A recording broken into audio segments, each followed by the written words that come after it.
My George Foreman grills, America's favorite grilling machines, are #1 on everyone's list. Fish, chicken, steaks, even veggies, they all come out tasty. My George Foreman lean, mean, fat-reducing grilling machine. Find them in all your favorite stores from coast to coast. It's a real knockout package. Most people know George Foreman as the lovable, smiling guy selling indoor grills. Or maybe the underdog grandpa who reclaimed the title in his 40s. But in the mid-70s, George was a man haunted by a ghost. That ghost's name was Muhammad Ali. Ever since Ali took his belt and his invincible reputation in Zaire, George hadn't been the same. He'd spiraled into depression, made excuses about the loss, even claimed he'd been drugged by his own corner. The boxing world had turned on him, calling him a frontrunner and a bully who folded the second the fight got hard. Before Zaire, George Foreman was 40-0 with 37 knockouts. Nobody had ever seen him on the canvas. He didn't just win fights, he ended them, most of them before the 3rd round. So when Ali put him down in the 8th, everything George believed about himself went with it. So George decided to do something so bizarre, it almost sounded like a cry for help. He was going to prove, in the most dramatic way possible, that something had gone wrong in Zaire, that the real George Foreman could take on 5 men and still be standing at the end. In April of 1975, George Foreman signed up to fight 5 professional heavyweights in a single afternoon, inside 1 hour, at Maple Leaf Gardens in Toronto. The event was billed as an exhibition. ABC's Wide World of Sports picked it up. Howard Cosell was ringside to call every fight. 3 rounds per opponent, 3 minutes per round, and a fresh body waiting the second the previous one was done. But the real wild card wasn't the physical toll, it was Muhammad Ali.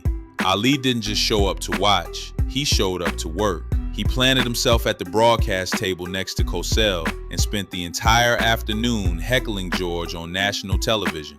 Every time Foreman missed a punch, Ali made sure everyone in the building knew it. He was shouting instructions to Foreman's opponents, telling them to use the ropes, predicting each one would be the guy to finish George off. The crowd ate it up. They started chanting Ali's name between fights. This was supposed to be George's redemption. Ali turned it into George's roast. The opponent order was drawn from a hat.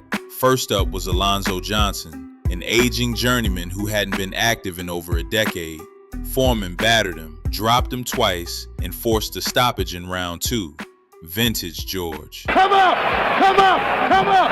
Harry went down with a left. Down the rope! He's down again, quickly, from another left. Down the rope! Down the rope! Referee Harry Davis on the rope allows the fight to continue. Come up! On the rope! Hold on! Come up! There he goes, down again. Jerry Judge came second, a smaller, less experienced heavyweight. Foreman knocked him down in the first round, then put him away in the second. But after the fight was stopped, the 2 men kept swinging at each other. The corners got involved. Howard Cosell called it a carnival, and the night was only half over. Third was Terry Daniels, a Texas heavyweight who'd once been stopped by Joe Frazier in a title fight. By now, George was visibly tiring, but he put Daniels down with a quick left in the first round. He motioned for the fight to be stopped with 30 seconds left in the second round. Now remember that. Foreman just told the referee to stop it. And the referee stopped it and the crowd disapproved.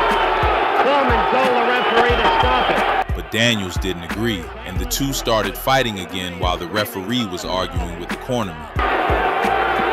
They started fighting again. The referee off in the corner with the handler. I told you this is the weirdest occasion you'll ever want to see. Then the corner team started throwing punches at each other. Foreman shoved one of his own cornermen across the ring. Nothing made sense anymore. Fourth was Charlie Polite, and Polite had clearly been watching the chaos unfold because he walked into the ring and blew kisses at George Foreman during the pre-fight instructions. He went down in the 3rd round, but immediately got back up and continued to taunt Foreman, sticking his tongue out, dancing around, mocking George's sluggish punches. Polite became the first of the 5 to go the full distance, and afterward, he told the press that Foreman had degraded himself. By the time the fifth man, Boone Kirkman, stepped in, George was a shell. He was nearly 15 pounds over his ideal fighting weight. He just fought 12 rounds, longer than any single fight of his entire career. Before the fight, he leaned over the ropes and told Howard Cosell, "I'm tired, man." Then got to work. The crowd was booing, Ali was laughing, and the whole thing had collapsed into something between a spectacle and a disaster. But George knocked Kirkman down in the first round, then absorbed heavy shots from a fresh fighter in the second, then dug in and won the third round going away. The boxing press destroyed him the next day. Cosell himself called the whole afternoon most unimpressive. And on the surface, they were right. It was a circus. The venue was 1/3 full. The crowd had spent more time chanting Ali's name than watching the fights. Look at him walking around, looking at the fans who are booing him.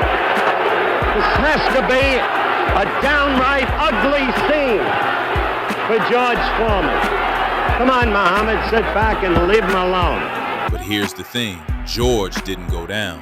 5 men, 12 rounds, 1 hour, a hostile crowd, a hostile broadcast booth, and the ghost of Zaire sitting ringside with a microphone. And George Foreman was still standing at the end of it. He said it himself years later. He needed to know exhaustion and to keep going. We usually look at that afternoon in Toronto as a footnote in boxing history. But that afternoon was the first time George Foreman learned something about himself that would matter a lot more than any belt. Sometimes the win isn't about being the strongest guy in the room. Sometimes it's about being the last one still in it.